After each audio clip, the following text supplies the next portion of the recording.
Hello guys, मैं अंशुमान सिंह। जैसा कि मैंने आपको बताया था कि मैं एक सीरीज लाया हूं जिसमें मैं आपको 10th और 12th की फिजिक्स पढ़ाऊंगा। तो 12th की फिजिक्स के सीरीज में रे ऑप्टिक्स में आपको पढ़ा था और रे ऑप्टिक्स का आज तीसरा लेक्चर है। तो जैसा कि हमने पहले लेक्चर में पढ़ा लाइट किसे कहते हैं, लाइट की प्रॉपर्टी के बारे में पढ़ा था और बीम ऑफ लाइट किसे कहते हैं। दूसरे लेक्चर में हमने पढ़ा कि प्लेन मिरर किसको कहते हैं और प्लेन मिरर के थ्रू जो रिफ्लेक्शन होता है और उसकी जो इमेज होती है उसकी प्रॉपर्टीज़ क्या होती है, हमने लॉ ऑफ रिफ्लेक्शन भी उसमें देखा था और प्लेन मिरर के ऊपर हमने एक दो क्वेश्चन भी सॉल्व किए थे। तो आज हम पढ़ेंगे स्फेरिकल मिरर के बारे में। तो चलिए शुरू करते हैं लेक्चर को।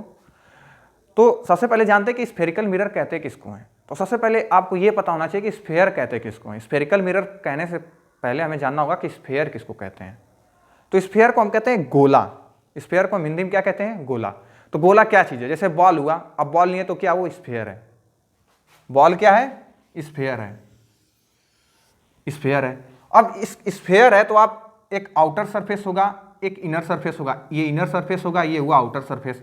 अगर आप किसी भी एक सरफेस को आप पॉलिश कर देंगे तो दूसरा सरफेस क्या हो जाएगा? रिफ्लेक्टिंग हो जाएगा। जैसे आप प्लेन मिरर लेते हैं तो अगर एक ट्रांसपेरेंट कांच आपने लिया, ट्रांसपेरेंट ग्लास लिया, तो आप क्या कहते हैं? पीछे सिल्वर कोटिंग या कुछ भी पॉलिश कर देते हैं तो आपका सामने वाला जो सरफेस होता है वो क्या बन जाता है? रिफ्लेक्टिंग बन जाता है। ठीक उसी तरह ये ग्लास, एक तरह से आप कह सकते हैं कि ग्लास है और इस पे आपके पास दो ऑप्शन है कि आप इसको भीतर से पॉलिश करिए या बाहर से पॉलिश करिए। तो आप अगर भीतर से पॉलिश करेंगे तो बाहर वाला सरफेस क्या हो जाएगा? रिफ्लेक्टिंग हो जाएगा। अगर आप उसको बाहर से पॉलिश करेंगे तो भीतर वाला सरफेस क्या हो जाएगा? पॉलिश हो जाएगा। तो यही है स्फेरिकल मिरर के बारे में। तो स्फेरिकल मिरर क्या जनरली दो तरह के होते हैं, एक होता है कॉनकेव मिरर, एक होता है कॉन्वेक्स मिरर। अब बहुत से लोगों को डाउट रहता है कि सर कॉन्वेक्स किसको कहते हैं, कॉनकेव किसको कहते हैं। मतलब हमेशा कंफ्यूजन रहता है कि इसको कॉन्वेक्स कहते हैं कि कॉनकेव कहते हैं। मैं भी जब पढ़ता था तो मुझे बहुत ज्यादा कंफ्यूजन होता था। तो ये देखिए दो तरह के मिरर हैं, एक का आउटर सरफेस, एक का इनर सरफेस। क्या किया मैंने? पॉलिश कर दिया। एक का आउटर सरफेस, एक का इनर सरफेस। मैंने क्या किया? पॉलिश कर दिया। पॉलिश करने के बाद देखिए कि जो रिफ्लेक्टिंग सरफेस है केव बना रहा है। क्या बना रहा है? केव बना रहा है। केव यानी गुफा, गुफा टाइप का कुछ बना रहा है। क्या बना रहा है? यहाँ पे केव बना रहा है। तो ये क्या हो जाएगा? Concave mirror. यानी कि जब रिफ्लेक्टिंग सरफेस जो होगा केव वाला पोर्शन होगा तो उस मिरर को हम क्या कहते हैं? Concave mirror. और जिसका रिफ्लेक्टिंग सरफेस केव वाला नहीं होता उसको हम क्या कहते हैं? Convex mirror. अब बहुत से लोग को डाउट होता होगा सर कि कैसे बनाते होंगे।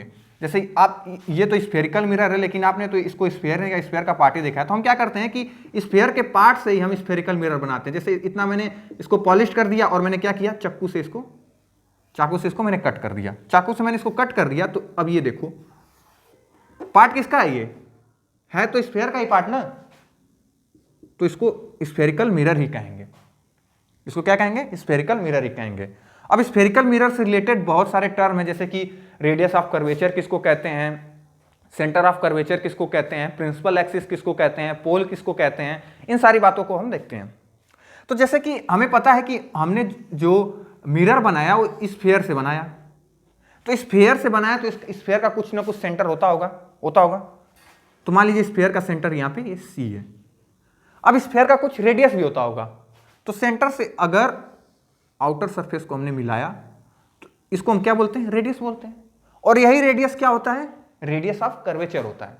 यानी कि अगर आपसे पूछे कि रेडियस ऑफ कर्वेचर किसको बोलते हैं तो आप बोलेंगे कि radius of curvature spherical mirror का वो पोर्शन होता है जिस स्फेयर से हम उस स्फेरिकल मिरर को काटे हैं उस स्फेयर का जो सेंटर मतलब जो रेडियस होता है उसी को हम रेडियस ऑफ कर्वेचर कहते हैं। जैसे कि मैंने इस स्फेरिकल मिरर को किस में से कट किया? इसमें से कट किया।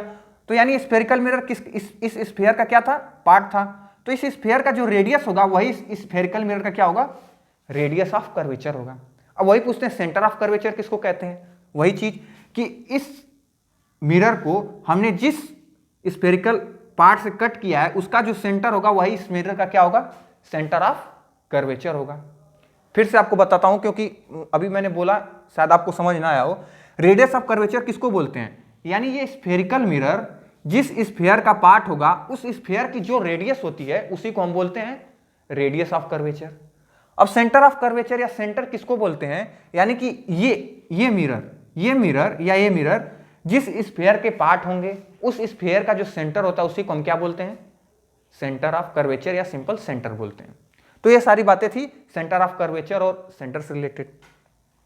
ठीक है, अब देखते हैं, अब हम देखते हैं प्रिंसिपल एक्सिस किसको कहते हैं, पोल किसको कहते हैं। सबसे पहले ये जान लेते हैं। अब जैसे मैंने क्या किया कि इस स्फेरिकल मिरर को एक स्फीयर से कट किया तो कुछ इस तरह दिखा, तो यहां से यहां तक एक तरह से आप आर्क, अगर सर्कल समझे तो आर्क समझ लीजिए, नहीं तो ये स्फीयर ही है तो आर्क मत समझिए। यहां से लेके यहां तक की जो डिस्टेंस है, इसका जो मिड पॉइंट होता है उसको हम क्या बोलते हैं, पोल बोलते हैं। क्या बोलते हैं, पोल। इसको हम बोलते हैं पोल।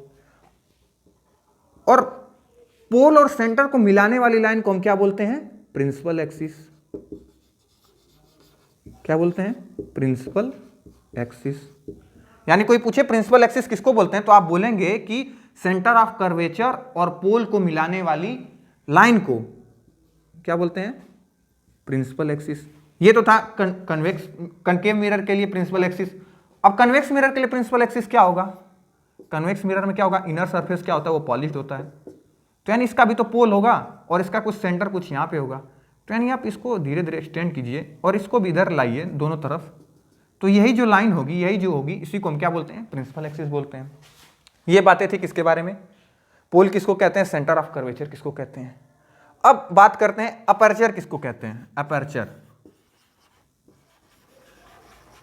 अपर्चर किसको कहते हैं, तो जैसे कि स्फेरिकल मिरर है, तो स्फेरिकल मिरर जैसे कि इस स्फेयर से मैंने स्फेरिकल काटा तो कुछ इस तरह का दिखता होगा, तो ये भी कुछ सर्कल तो बना ही रहा होगा ना, स्फेयर का जब पार्ट है तो कुछ सर्कल बना रहा होगा। जैसे आप बॉल लेते हैं, आप बॉल लेते हैं, बॉल को किसी साइड से आप कट कर दिए, मतलब ये बॉल है, बॉल को आपने थोड़ा सा हट के ही कट किया, तो आप देखेंगे भीतर वाला पोर्शन भी तो एक तरह का सर्कल बना रहा होगा। तो उसी अपर शाइनिंग सरफेस को हम क्या बोलते हैं, जो शाइनिंग सरफेस होता है ऊपर का, उसी को हम बोलते हैं, क्या बोलते हैं, अपर्चर बोलते हैं।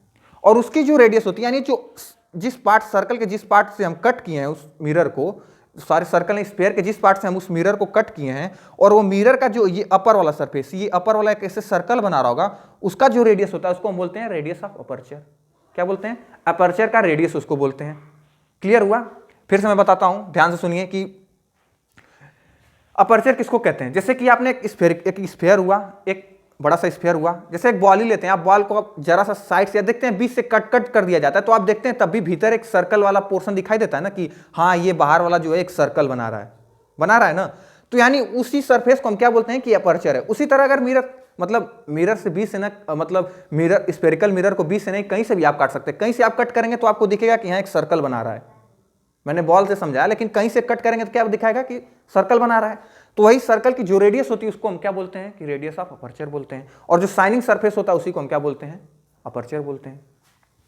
तो ये था अपर्चर किसको कहते हैं, पोल किसको कहते हैं, प्रिंसिपल एक्सिस किसको कहते हैं, रेडियस ऑफ कर्वेचर किसको कहते हैं, सेंटर ऑफ कर्वेचर या सेंटर किसको कहते हैं। तो ये बातें थी प्रिंसिपल एक्सिस, ये बातें थी उससे रिलेटेड कुछ टर्म थे। अब बात करते हैं कि फोकस किसको कहते हैं, फोकस किसको कहते हैं, फोकस। तो फोकस कहते हैं उसको है कि जब पैरेलल रे, प्रिंसिपल एक्सिस के पैरेलल रेज जब रिफ्लेक्ट होके जिस पॉइंट पे कट करती है उसी को हम क्या बोलते हैं, फोकस बोलते हैं। तो कोई पूछे फोकस किसको, यानी ये पैरेलल रेज हुई, ये क्या हुई, प्रिंसिपल एक्सिस के पैरेलल रेज हुई और ये रिफ्लेक्ट होके जहां कट करती है उसी को हम क्या बोलते हैं, फोकस। उसी को हम क्या बोलते हैं, फोकस।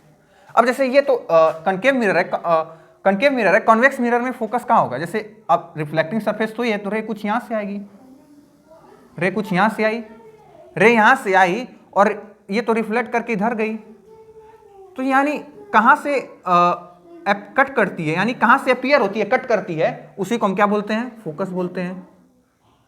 उसे हम क्या बोलते हैं, फोकस बोलते हैं। देखिए यहाँ पे क्या अपीयर हो रहा है कि हाँ लाइट यहाँ कट कर रही है, यहाँ कट कर रही है, तो उसी को हम क्या बोलते हैं, फोकस बोलते हैं।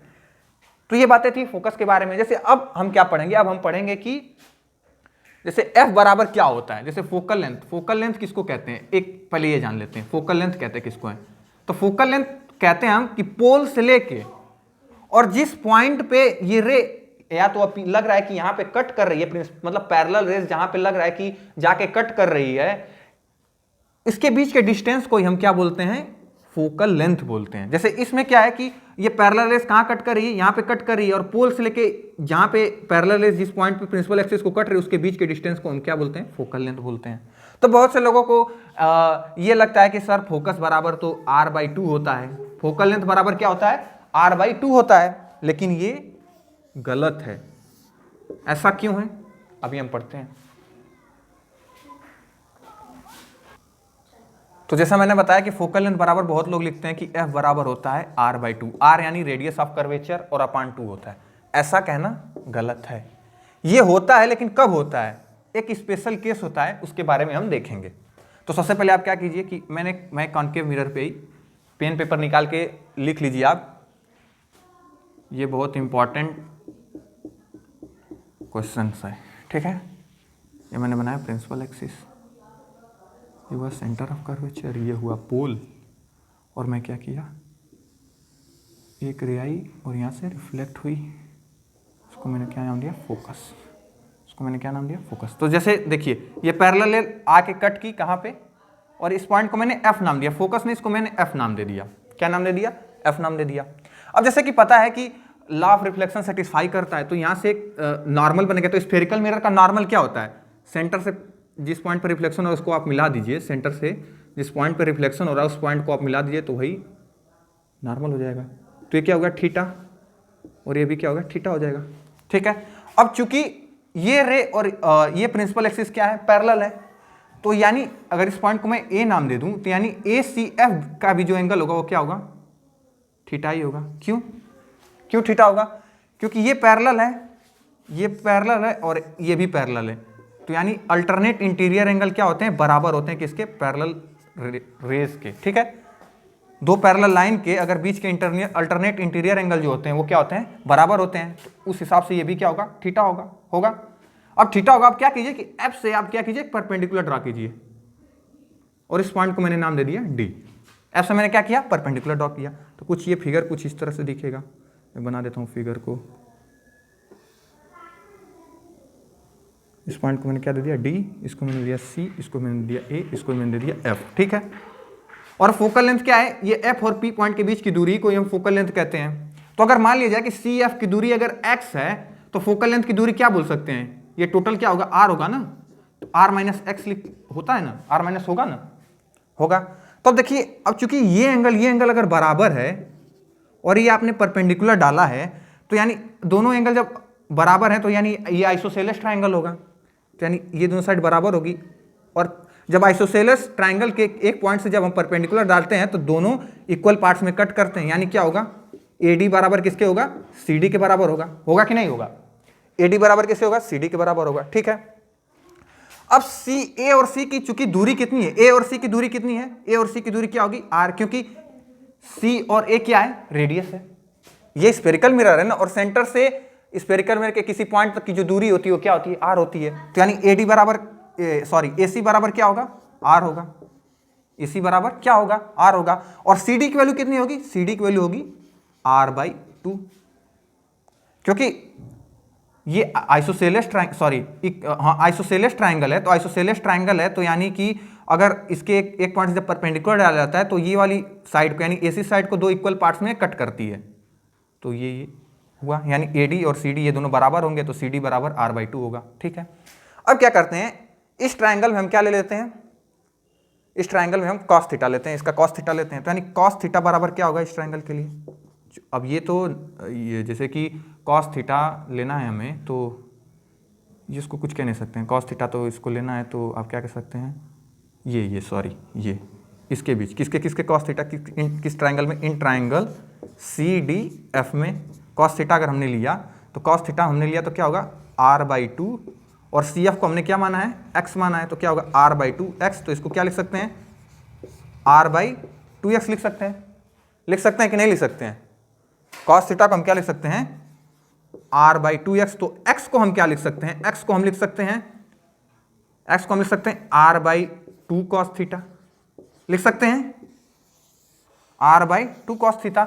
और फोकल लेंथ क्या होती है कि पैरेलल रेस, यानी प्रिंसिपल एक्सिस के पैरेलल रेस, यानी प्रिंसिपल एक्सिस के पैरेलल कोई रेस रिफ्लेक्ट होने के बाद जिस पॉइंट पे कट करती है उसी को हम फोकल लेते हैं और फोकस कहते हैं। और उस पॉइंट से लेके पोल के बीच की जो दूरी होती है उसको हम क्या बोलते हैं, फोकल लेंथ बोलते हैं। तो फोकल लेंथ को क्या लिख सकते हैं, R-x। तो x की जगह हम क्या लिखेंगे, R-R/2 cos थीटा।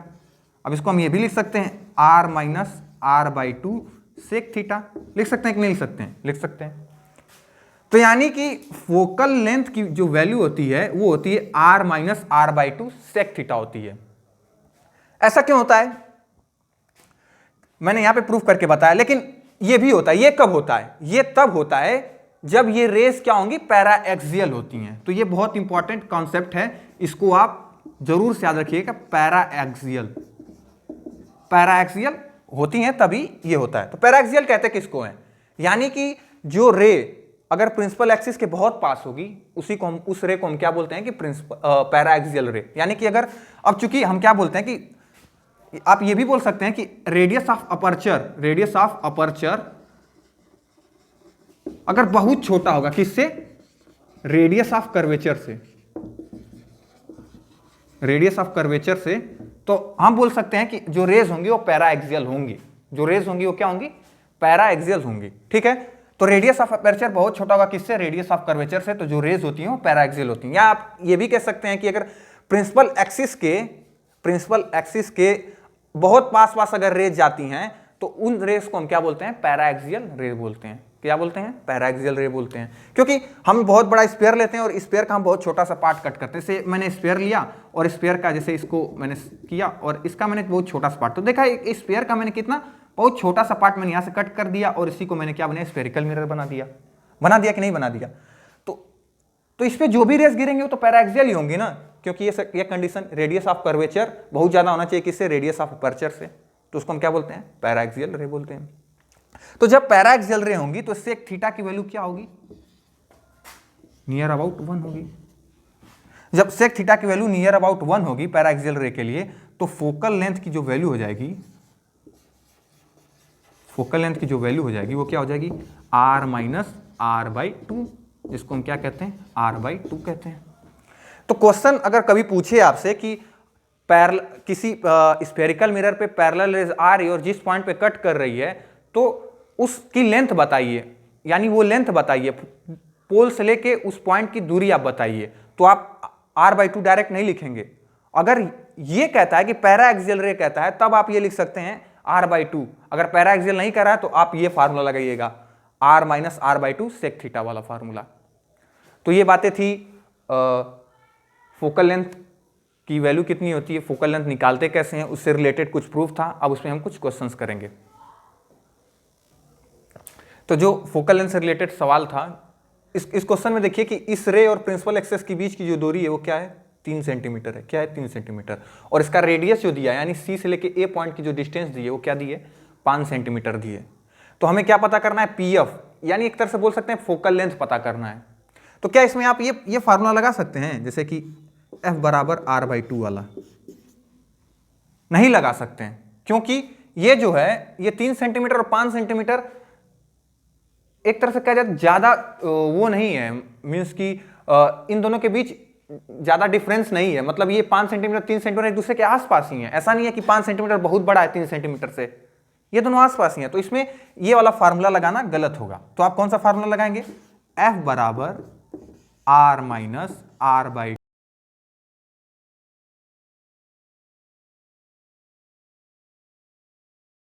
ये थीटा है तो ये भी थीटा होगा, क्योंकि अल्टरनेट इंटीरियर एंगल से ये थीटा होगा तो वो भी थीटा होगा। अब देखिए इस ट्रायंगल में अगर इस पॉइंट को मैं इस पॉइंट को मैं ई मान लेता हूं, हाँ इस पॉइंट को मैं क्या मतलब ई मान लेता हूं, तो क्या करेंगे? इन ट्रायंगल CEA, ठीक है। अब एंगल क्या है? CEA क्या है? 90 डिग्री है। तो हम क्या लगा सकते हैं कि अगर इसकी जो वैल्यू होगी कॉस थीटा की जो वैल्यू होगी वो क्या होगी? कॉस थीटा की वैल्यू क्या होगी? साइन थीटा की जो वैल्यू होगी, हम साइन थीटा यहाँ पे लगाएंगे। क्या लगाएंगे? Sine theta. तो साइन थीटा की जो वैल्यू होगी, ये 3 दिया है और ये रेडियस हमें दिया है 5 सेंटीमीटर, तो कितना हो जाएगा? 3/5 हो जाएगा। 3/5। तो कॉस थीटा की वैल्यू क्या हो जाएगी? 4/5 हो जाएगी। तो सेक थीटा की वैल्यू क्या हो जाएगी? 5/4 हो जाएगी। अब उसको क्या कीजिए? 5/4 को आप क्या कीजिए? इसमें पुट कर दीजिए। सेक थीटा की वैल्यू क्या थी? 5/4। तो फोकल लेंथ की जो वैल्यू हो जाएगी वो कितनी हो जाएगी? r minus r by two into 5/4। अब r की वैल्यू हमने कितना दिया था इसमें? 5 सेंटीमीटर दिया था। तो 5 माइनस 5/2 गुणित 5/4। तो इसको हम क्या लिख सकते हैं? 5 माइनस 25/8। तो इसकी जो वैल्यू आएगी वो क्या आएगी 15/8 सेंटीमीटर। क्या आएगी 15/8 सेंटीमीटर, यानी पीएफ की वैल्यू जो आएगी 15/8 सेंटीमीटर। तो ये क्वेश्चन था कि आप डायरेक्ट ये नहीं कह सकते कि जो पीएफ की वैल्यू होगी r/2 के बराबर होगी, क्योंकि अगर क्वेश्चन में कहा है आपसे कि पैरा एक्सियल रे हैं तभी आप पीएफ की वैल्यू यानी फोकल लेंथ की वैल्यू आप r/2 कहेंगे। तो ये बातें थी, ये कुछ क्वेश्चन था इस पे। इसके बाद हम पढ़ेंगे कि साइन कन्वेंशन। तो चलिए साइन कन्वेंशन पढ़ते हैं। तो चलिए शुरू करते हैं साइन कन्वेंशन। पहले हम कॉनकेव मिरर के लिए पढ़ते हैं साइन कन्वेंशन। प्रिंसिपल एक्सिस हो गई, ये प्रिंसिपल एक्सिस हो गई, ये पोल हो गया और ये सेंटर आप मान लेते हैं, ये प्रिंसिपल एक्सिस हो गई। तो रे किस रिफ्लेक्ट होने के लिए किस डायरेक्शन में जाएगी? इस डायरेक्शन में जाएगी। तो यानी रे की डायरेक्शन को हम क्या बोलते हैं? पॉजिटिव बोलते हैं, और रे के अपोजिट हम क्या बोलते हैं? निगेटिव। तो इस केस में साइन कन्वेंशन क्या होगा कि ये पॉजिटिव में होगा, ये निगेटिव में होगा। इसके ऊपर क्या होता है? हाइट के लिए क्या होता है? प्रिंसिपल एक्सिस के ऊपर वाले को हम पॉजिटिव लेते हैं और प्रिंसिपल एक्सिस के नीचे वाले को हम क्या लेते हैं? निगेटिव लेते हैं। तो जब भी फोकल लेंथ पूछा जाए कि फोकल लेंथ पॉजिटिव होता है कि निगेटिव होता है, किसके केस में? कनकेव मिरर के केस में, तो आप क्या बोलेंगे कि पोल से हम डिस्टेंस क्या करते हैं? पोल से डिस्टेंस मेजर करते हैं। तो पोल से आप किधर जा रहे हैं? लाइट के अपोजिट डायरेक्शन में जा रहे हैं, तो फोकल लेंथ क्या होगा आपका? निगेटिव होगा। जैसे कोई भी ऑब्जेक्ट अगर रहता है रिफ्लेक्शन, मतलब कोई भी ऑब्जेक्ट का जब हम रिफ्लेक्शन कराते हैं तो जनरली क्या होता है कि ये इस साइड रहता है, मतलब रिफ्लेक्टिंग सरफेस के सामने रहता है। रिफ्लेक्टिंग सरफेस के सामने रहता है, तो जब रिफ्लेक्टिंग सरफेस के सामने रहता है तो ऑब्जेक्ट की डिस्टेंस जो हम लेते हैं वो क्या लेते हैं? पोल से नापेंगे तो किस डायरेक्शन में पड़ रहा है? निगेटिव डायरेक्शन में। तो इसकी जो वैल्यू लेते हैं हम क्या लेते हैं? निगेटिव लेते हैं। वही अगर इमेज मान लीजिए कुछ इस साइड फॉर्म हो रही है, कुछ इस साइड अगर आपकी इमेज फॉर्म हो रही है, तो पोल से इसकी डिस्टेंस को हम क्या लेंगे? पॉजिटिव लेते हैं। क्या लेते हैं? पॉजिटिव लेते हैं। क्यों? क्योंकि हमने माना है, साइन कन्वेंशन हमने माना है कि रे की डायरेक्शन को हम क्या लेते हैं? पॉजिटिव लेते हैं, और रे के अपोजिट डायरेक्शन को हम क्या लेते हैं? निगेटिव। अब जैसे इसकी हाइट की हम बात करें तो हाइट को हम क्या लेंगे? पॉजिटिव लेंगे, क्योंकि ये प्रिंसिपल एक्सिस के ऊपर है। वही अगर प्रिंसिपल एक्सिस के नीचे रहता तो इसका हम हाइट की जो वैल्यू थी वो पॉजिटिव लेते कि निगेटिव लेते? उसको हम क्या लेते हैं? निगेटिव लेते हैं, क्योंकि ये प्रिंसिपल एक्सिस के नीचे होता। तो ये साइन कन्वेंशन था।